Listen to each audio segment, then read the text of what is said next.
Hello friends, I welcome you all for online course on non-conventional machining. In continuation of my previous lectures about mechanically energy based non-traditional machining processes, today we will discuss about ultrasonic machining. After watching this lecture, you will get answers of following questions. What is ultrasonic machining and its a working principle? Then which are the different equipments used for ultrasonic machining, then what are the process parameters and its effect on MRR. At the last you will get answer of what are the applications and advantages of ultrasonic machining. Let us move for first point, that is introduction. Ultrasonic machining is a non-traditional machining process. It is grouped under the mechanical group non-traditional machining process. It is employed to machine hard and or brittle materials, both electrical conductive and non-conductive materials. It uses a sharp tool, high frequency mechanical motion and abrasive slurry. In ultrasonic machining, material is removed by abrasive grains which are driven into the work surface by a tool oscillating normal to the work surface. This is about introduction. Let us move for working principle of ultrasonic machining. In ultrasonic machining, a tool of desired shape vibrates at an ultrasonic frequency about 15 to 20 kilohertz with an amplitude of around 15 to 50 micron over the workpiece. Generally, the tool is pressed downward with a feed force between the tool and the workpiece. The machining zone is flooded with hard abrasive particles, generally in the form of water-based slurry and hard abrasive particles present. As the tool vibrates over the workpiece, abrasive particles act as a indenters and indent both workpiece and the tool. The abrasive particles, as they indent the work material, would remove the same. Particularly if the work material is brittle, then due to the crack initiation, propagation and brittle fracture of the material removal happens. This is about working principle of ultrasonic machining. Let us move for what are the equipments used for ultrasonic machining. With the help of this figure, I can explain different components which are used for setup of ultrasonic machining. The components which are used for the ultrasonic machining are: first is the transducer. The ultrasonic vibrations are produced by this transducer. The transducer is driven by suitable signal generator followed by power amplifier. The transducer for ultrasonic machining works on the following principles: piezoelectric effect, magnetostrictive effect, electrostrictive effect. In ultrasonic machining, the principle of longitudinal magnetostriction is used. This kind of transducer is known as magnetostrictive transducer. The device that converts any form of energy into ultrasonic waves is called ultrasonic transducer. In ultrasonic machining, a transducer converts high frequency electric signal into high frequency linear mechanical motion, that is a vibration. These high frequency vibrations are transmitted to the tool via tool holder. Magnetostrictive transducers are most popular and robust among these all. The horn or concentrator is a waveguide which amplifies and concentrates the vibration to the tool from the transducer. These magnetostrictive transducers are made up of nickel or nickel alloy sheets. Their conversion efficiency is about 20 to 35%, which is lower than the piezoelectric transducer. Its efficiency is up to 95%. Hence, their cooling is necessary to remove waste heat.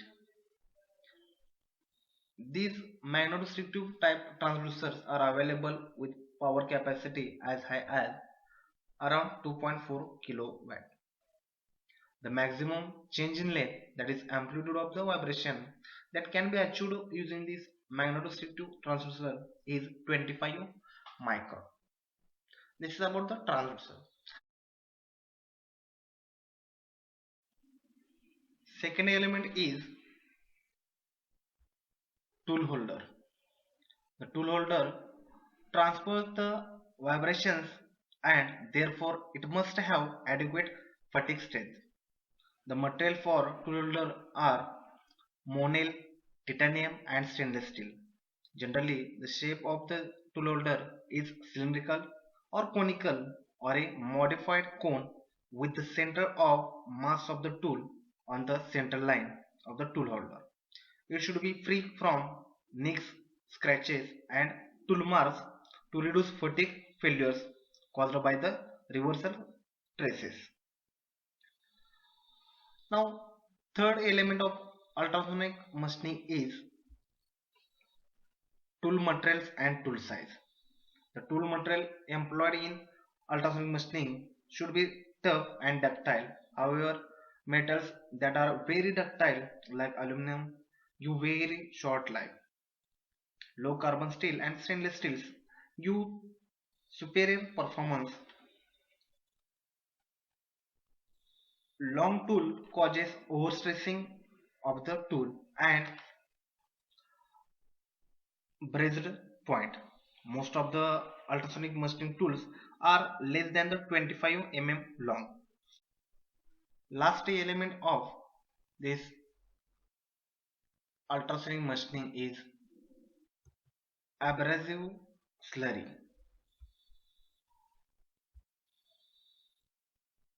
Boron carbide is a fastest cutting abrasive and it is quite commonly used. Aluminum oxide and silicon carbide are also employed for this ultrasonic machining. However, the cost of boron carbide is about 20 times higher than that of aluminum oxide or silicon carbide. The abrasive is carried in a slurry of water with 30 to 60% by volume of the abrasive. Grit or grain sizes of the abrasive has a strong influence on the material removal rate and the surface finish.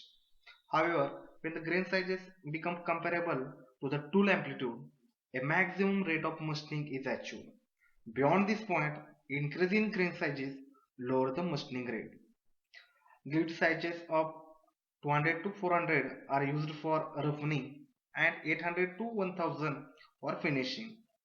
Fresh abrasives cut better. Let us discuss process or controlling parameters of ultrasonic machining. First parameter is amplitude of vibration. We have to maintain amplitude in between 15 to 50 micron. Second is the frequency of vibration. It should be around 19 to 25 kilohertz. Then feed force, that is related to the tool dimensions. Then feed pressure, what are the feed we are giving from the transducer to the tool, that is the feed pressure. Then flow of the work material, again this is the important parameter. Then flow strength of the tool material. Then contact area of the tool, and the important abrasive size of the abrasive particle. So abrasive size that means the grain size. Again, which material we are using as a abrasive material. So we can use aluminum oxide or silicon carbide or boron carbide. Also diamond or boron silicon carbide. Then volume concentration of the abrasive in water slurry. So that concentration we have to maintain in between 30 to 60% by the volume. Now next parameter is slurry. So in that slurry, abrasive particles will be there. So that particles having the hardness, size, shape and quantity of abrasive flow. So that point we need to consider. Again, liquid, that slurry it is in liquid, so it's a chemical property, viscosity, flow rate, that we have to take into account. Then pressure of that slurry, density also. Again, we have the more parameters, that is tool. Now in that tool we have to take consideration of the material of the tool, then shape of the tool, what should the amplitude of the vibration, then frequency of vibration, then strength developed in the tool, and the last parameter is the work material. So about work material, again we have to consider the which kind of material is used for the work material, then impact strength of that work material, and the last is the surface fatigue strength of that work material. These are the control parameters or process parameters of ultrasonic machining. Let us move for the effect of these process parameters on the material removal rate. So there are the different important parameters are there which affect the process, or you can say material removal rate. So first we will go for the parameter, that is a frequency. So with the help of this graph we can explain this effect of frequency on material removal rate. So as shown in figure, the material removal rate increase linearly with the frequency. In practical also, the material removal rate increases with this frequency, but the actual characteristic is not exactly linear. The material removal rate tends to be somewhat lower than the theoretically predicted value. So this is the first parameter, that is effect of frequency. Now second parameter is amplitude. When the amplitude of vibration is increased, the material removal rate is expected to increase as shown in figure. The actual nature of the variation also I have shown on this figure. Again, the actual characteristic is somewhat different from the theoretical predicted one. This is the variation of material removal rate with amplitude. Next parameter is feed rate, or we can say static loading.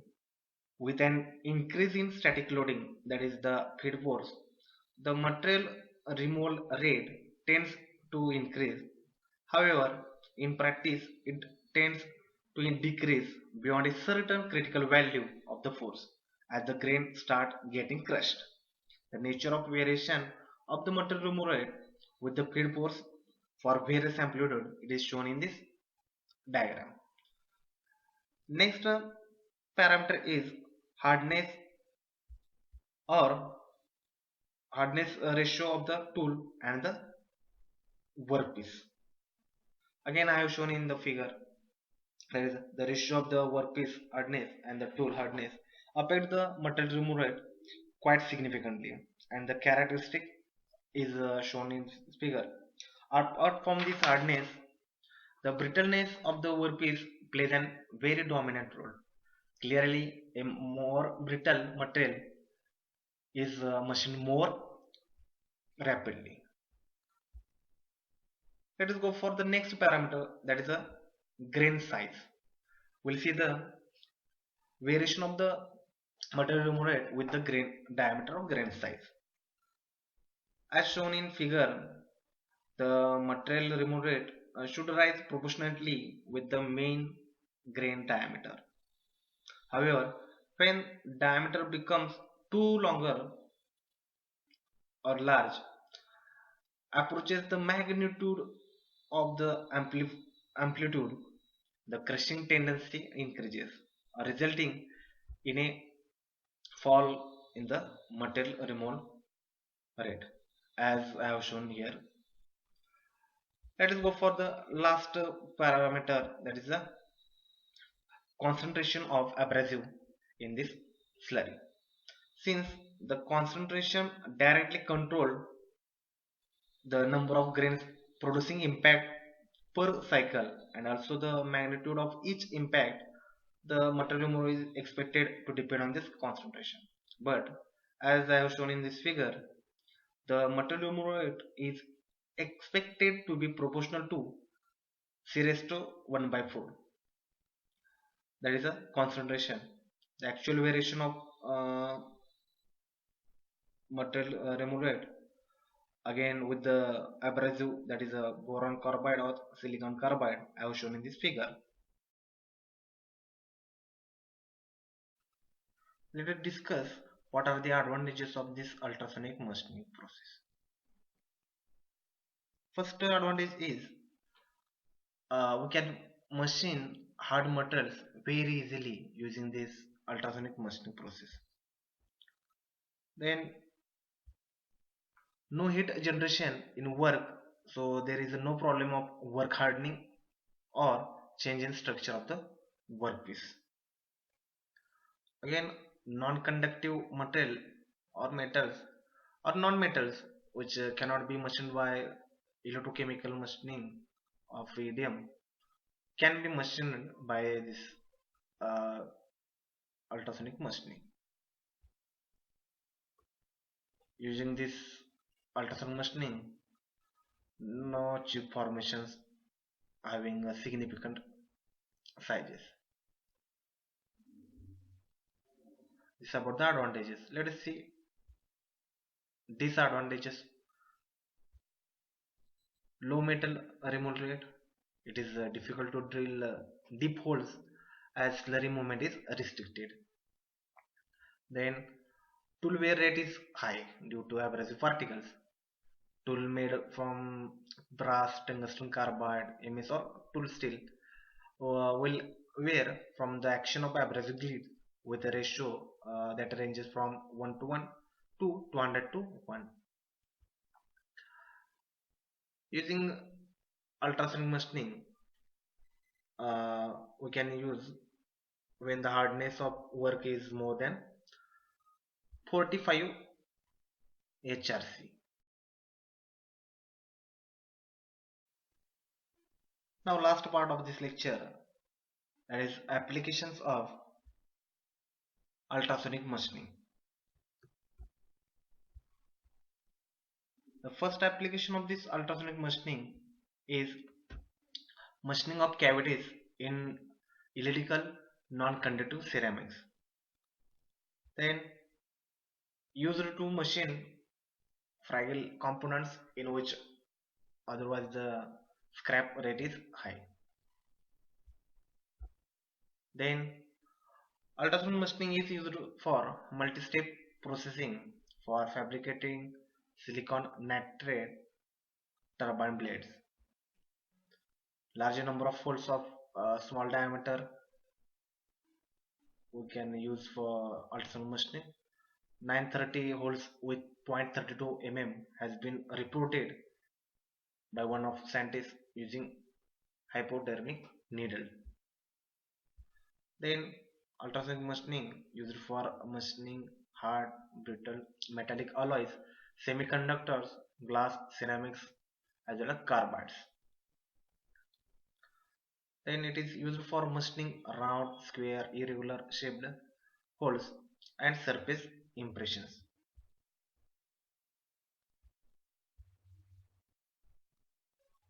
It is used in machining of dies for wire drawing, punching and blanking operations. Again, it is used for machining operations like drilling, grinding, milling operations on the all materials which can be treated suitably with abrasives. USM has been used for piercing of dies and for parting of and blanking operation. USM enable a dentist to drill a hole of any shape on teeth without any pain. Ferrites and steel parts, precision mineral tones can be machined using ultrasonic machining. Then it can be used to cut industrial diamonds. It is also used for grinding cords, glass, ceramics. The last application is cutting of holes with curved or spiral central lines and cutting threads in glass and mineral or a metal or ceramic. So for this application, we can refer ultrasonic machining. So this is about today's lecture. To watch more videos, please subscribe our channel and follow us on Facebook. Thank you. Thank you very much.